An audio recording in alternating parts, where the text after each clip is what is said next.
வணக்கம் வணக்கம். என்னல இப்படி பேசவே பார்க்குறியா? நம்ம ஊர் பக்கம் வந்திருக்கோம். நம்ம முத்துராம் ஐயா இருக்காரு.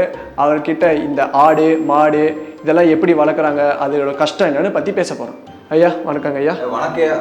வணக்கம் ஐயா. இப்போ நீங்கள் பார்த்தீங்கன்னா இந்த ஆடு மாடு கோழிலாம் ரொம்ப வருஷமாக வளர்க்குறீங்க. இது எவ்வளோ கஷ்டமான வேலைன்னு நீங்கள் கொஞ்சம் சொல்ல முடியுமா? அது அப்படி பார்த்தீங்கன்னா அது ரொம்ப கஷ்டம்னு சொல்ல முடியாது, அது ரொம்ப சுலபம்னு சொல்ல முடியாது. அது அப்படியே ஆண்ட முன்னேற்றத்தில் போதையா. இங்கே எனக்கு தெரிஞ்ச வரைக்கும் நிறையா ஆடுங்க வளர்க்குறீங்களே? ஆமாயா, ஒரு 140 150 அவ்வளோ வந்துடுயா. இப்போ ஐயா எனக்கு இதை பற்றி ஒரு சந்தேகம் இருக்குது, கேட்கலாமா உங்ககிட்ட? கேளுங்க. இப்போ நீங்கள் இந்த ஆடுக்கெல்லாம் தாகம் அடிச்சுன்னா நீங்கள் என்ன பண்ணுவீங்க? அது நீங்கள் பார்த்தீங்கன்னா கருப்பாடை கேட்டீங்களா வெள்ளையாடை கேட்டீங்களா? நீங்கள் வெள்ளையாடு இருக்கட்டுமே. வெள்ளையாடு பார்த்தீங்கன்னா நமக்கு பார்த்தா பின்னாடி ஒரு ஒரு இது இருக்குது, ஒரு ஆறு ஒன்று இருக்குது. ஆற்றுல போய் அதை அப்படியே தண்ணி குடிச்சுக்கியா. இப்போது கருப்பாடு அப்படியே அதே ஆற்றுலேயே தண்ணி குடிச்சுக்குமே. சரிங்க ஐயா. இப்போ ஐயா இந்த ஆடுக்கெல்லாம் பசிக்கல, நீங்கள் என்ன ஐயா பண்ணுவீங்க? ஏதோ இந்த கருப்பாடு கேட்டீங்களா வெள்ளையாடு கேட்டீங்களா? வெள்ளையாடு இருக்கட்டுமே. வெள்ளையாடு கேட்குறீங்கன்னு பார்த்தீங்கன்னா நமக்கு நல்ல பெருசாக ஒரு பக்கத்துலேயே ஒரு புல்மேடு ஒன்று இருக்குது, அங்கே அப்படியே எல்லாத்தையும் அப்படியே போட்டு அமுச்சுடுயா.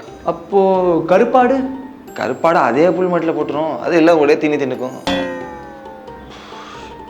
சரிங்க ஐயா சரி. இப்போ இந்த ஆடுலாம் இருக்குல்ல, நீங்கள் இதை எங்கே கட்டி போடுவீங்க? இந்தாட்டி கருப்பாடு தானே கட்டிய. ஏதோ ஒரு ஆடியா கருப்போ இல்லையோ கருப்பாகவே இருக்கட்டுமே. கருப்பாடு பார்த்தீங்கன்னா நம்ம வீட்டுக்கு அப்படியே ஒட்டினாப்புல நமக்கு ஒரு இது ஒன்று அதெல்லாம் பேர் இருக்குது, பட்டி ஒன்று இருக்குது, பட்டியில் அப்படியே எல்லாத்தையும் அடைச்சி போட்டுருயா. அப்போது இந்த வெள்ளையாடு என்ன பண்ணுவீங்க? வெள்ளையாடு பார்த்தீங்கன்னா அதே பட்டியில் ஒரு ஓரமாக அடைச்சி போட்டுருவோம். கேட்குறேன், லூஸுன்னு கேட்டது இந்த கருப்பாடு கட்டியலாம் வெள்ளையாடு கட்டியலாம். யோ எதை கேட்டாலும் கருப்பாடா வெள்ளையாட கருப்பு வெள்ளை கிடையாது. என்ன சொல்கிறேன் நீ ஒழுங்காக சொல்லு. இப்படி கேட்டு போட்டு திடீர்னு எதை கேட்டாலும் லூஸ் மாதிரி கருப்பு வெள்ளை கருப்பாடு வெள்ளையாடுங்கிற. யார் இந்த கருப்பாடு, யார் இந்த வெள்ளையாடு? அந்த வெள்ளையாடு அப்படி பார்த்தீங்கன்னா அது என்னதா வெள்ளையாடு என்னதாயா? சரி. இப்போ இந்த கருப்பாடு சொன்னா கோச்சிக்க மாட்டீங்களா நீங்க? சொல்லியா கருப்பாடு என்னதாயா? ஐயா இதோட இந்த நிகழ்ச்சியை முடிச்சுக்கலாமா? முடிச்சுக்கலாம். நீங்க நேர்களுக்கு ஏதாவது சொல்லணும்னா சொல்லுங்க ஐயா. நேருக்கு சொல்லுமா?